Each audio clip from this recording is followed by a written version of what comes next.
couple of weeks ago, I was in Indianapolis watching Jack and Owen, um, and we were outside playing in the leaves, just having a good time.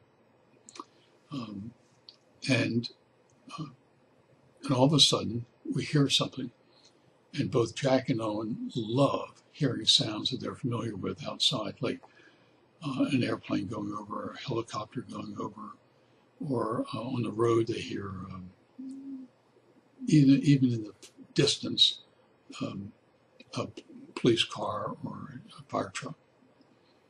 And we're outside, and we heard this noise. It was clearly in the sky, and so we looked up, and nothing has flown over the trees. And so Jack says, that's going to be an airplane. And then a couple minutes later, a couple seconds later, he rescinds that and says, no, that's a helicopter. And I listened to it and I thought, that's not an airplane and it's not a helicopter.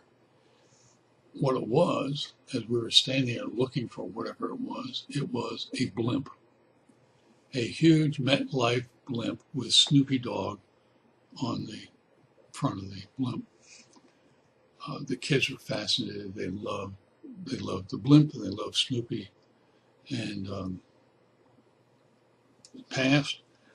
And then I sat down and talked to Jack and Owen about the time when I was probably 6 years old at the most, which would have been 65 years ago. I was not much older than Jack, and I was living in my home on Whitman Terrace in Merchantville, New Jersey. And this was just after World War II, and Merchantville, New Jersey is only a couple miles from the ocean, 30 to 40 miles from the Atlantic Ocean, and we saw blimps all the time.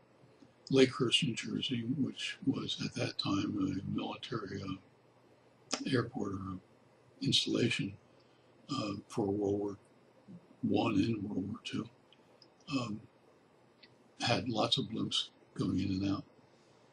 So seeing a blimp wasn't particularly exciting, except for one day when I was playing in the front yard, like I was playing with Jack and Owen. A blimp came over, and that blimp was extremely low.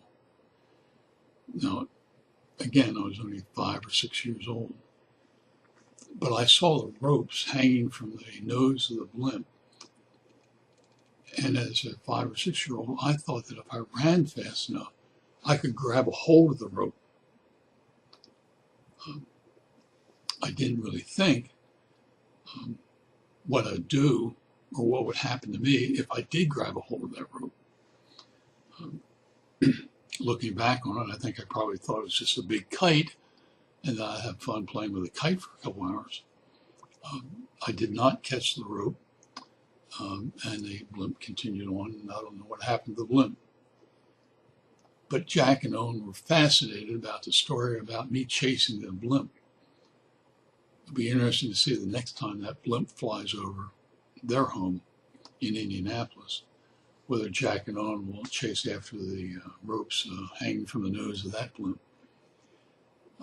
It's a true story, it's a funny story, and I hope you enjoy the story.